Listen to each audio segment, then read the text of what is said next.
ಏನು ಬೇಕಾದ್ರೂ ಸಾಧನೆ ಮಾಡ್ಬೋದು, ಮನಸ್ಸು ಇರಬೇಕು, ಮಾಡೋ ಜೋಶ್ ಇರಬೇಕು. ಏನು ಬೇಕಾದ್ರೂ ಸಾಧನೆ ಮಾಡ್ಬೋದು, ರೈತ ಆಗಲಿ ಯಾರೇ ಆಗಲಿ. ಸ್ನೇಹಿತನ ಬಾಳಿಗೆ ನೀ ಆಸರಣ್ಣ, ಬಿಸಿಲು ಮಳೆ ಅನ್ನೋದೇ ದುಡದ್ಯೋ ಬಸವಣ್ಣ. ನಮಸ್ಕಾರ ರೀ ಸ್ನೇಹಿತರೆ. ನೋಡಿ ಇಲ್ಲಿ ಒಂದು ನಮ್ಮದು ಹೋಗ್ತಾ ದಾರಿಯಲ್ಲಿ ನಮ್ಮ ರೈತರು ನೋಡ್ರಿ ಪಪ್ಪಾಯಿ ಬೆಳೆದಿದ್ದಾರೆ. ಪಪ್ಪಾಯಿ ತೋಟ ನೋಡ್ರಿ ಎಷ್ಟು ಚೆನ್ನಾಗಿದೆ. ಆ ಕಡೆ ಒಬ್ಬರು ರೈತರು ಮೆಣಸಿನ್ಕಾಯಿ ಬೆಳೆದಿದ್ದಾರೆ.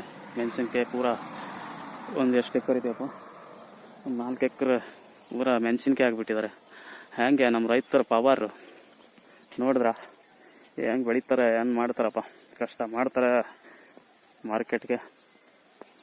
ಸೂಪರ್ ಅಲ್ವಾ? ಬನ್ನಿ ತೋರಿಸ್ತೀನಿ ನಿಮಗೆ. ನೋಡಿ ಈ ಕಡೆ ಮೆಣಸಿನ್ಕಾಯಿ ತೋಟ ಇದೆ 4 ಎಕರೆ. ನೋಡಿ ಇದು ಪಪ್ಪಾಯಿ ತೋಟ 4 ಎಕರೆ. ನೋಡಿ ಪಪ್ಪಾಯಿ ಎಷ್ಟು ಚೆನ್ನಾಗಿ ಹತ್ತಿದಾವೆ ನೋಡಿ. ಒಂದೊಂದು ಹಣ್ಣಾಗಿದೆ ಒಳಗಡೆ. ಎಲ್ಲ ಲೋಡ್ ಮಾಡಿ ಲೇಬರ್ಗೆ ಹಚ್ಚಿ ಟ್ರಕ್ಕಲ್ಲಿ ತುಂಬಿ ಕಳಿಸ್ತಾರೆ ಸಿಟಿಗಳಿಗೆ. ಅವಾಗ ಜನಗಳೆಲ್ಲ ತಿನ್ನೋದು. ನಮ್ಮ ರೈತರು ಕಷ್ಟಪಡ್ತಾರೆ ನೋಡ್ರಿ. ಹಂಗೆ ಪಪ್ಪಾಯಿ ತೋಟ ಸೂಪರ್ ಅಲ್ವಾ? ನೋಡಿ ಸ್ನೇಹಿತರೆ, ಫೈನಲಿ ಹೇಗೆ ಅನ್ನಿಸ್ತು ನಮ್ಮ ರೈತರದು ಪಪ್ಪಾಯಿ ತೋಟ, ಮೆಣಸಿನಕಾಯಿ ತೋಟ? ಪರವಾಗಿಲ್ವಾ? ರೈತರು ಮನ್ಸು ಮಾಡಿದ್ರೆ ಏನು ಬೇಕಾದ್ರೂ ಮಾಡ್ತಾರೆ. ಇದಕ್ಕೆ ಉದಾಹರಣೆ ಈ ತೋಟನೇ. ಓನರ್ ಇಲ್ಲ, ಮನೆಗೆ ಹೋಗಿದಾರಂತೆ. ಇಲ್ಲಾಂದರೆ ಮಾತಾಡಿಸ್ತಿದ್ದೆ ನಿಮಗೆ. ಏನು ಬೇಕಾದ್ರೂ ಸಾಧನೆ ಮಾಡ್ಬೋದು, ಮನಸ್ಸು ಇರಬೇಕು, ಮಾಡೋ ಜೋಶ್ ಇರಬೇಕು. ಏನು ಬೇಕಾದ್ರೂ ಸಾಧನೆ ಮಾಡ್ಬೋದು, ರೈತ ಆಗಲಿ ಯಾರೇ ಆಗಲಿ.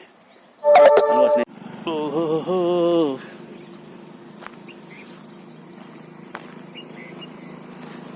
ರೈತನ ಬಾಳಿಗೆ ನೀ ಆಸರಣ್ಣ, ಬಿಸಿಲು ಮಳೆ ಅನ್ನೋದೇ ದುಡದ್ಯೋ ಬಸವಣ್ಣ. Okay bye. ಇನ್ನೊಮ್ಮೆ ಎಲ್ಲರಿಗೆ ನಮಸ್ಕಾರ. ಒಂದು ಲೈಕ್ ಮಾಡಬೇಕು ನಮ್ಮ ರೈತರಿಗೆ. ನೋಡಿದೆಯಾ ನಮ್ಮ ರೈತರ ಹೆಮ್ಮೆ, ಕಷ್ಟ, ದುಃಖ, ಸುಖ ಎಲ್ಲ ಇದೆ. ಹೊಲ ಭೂಮಿ ತಾಯಿನೇ. ಓಕೆ ಬಾಯ್ ಸ್ನೇಹಿತರೆ.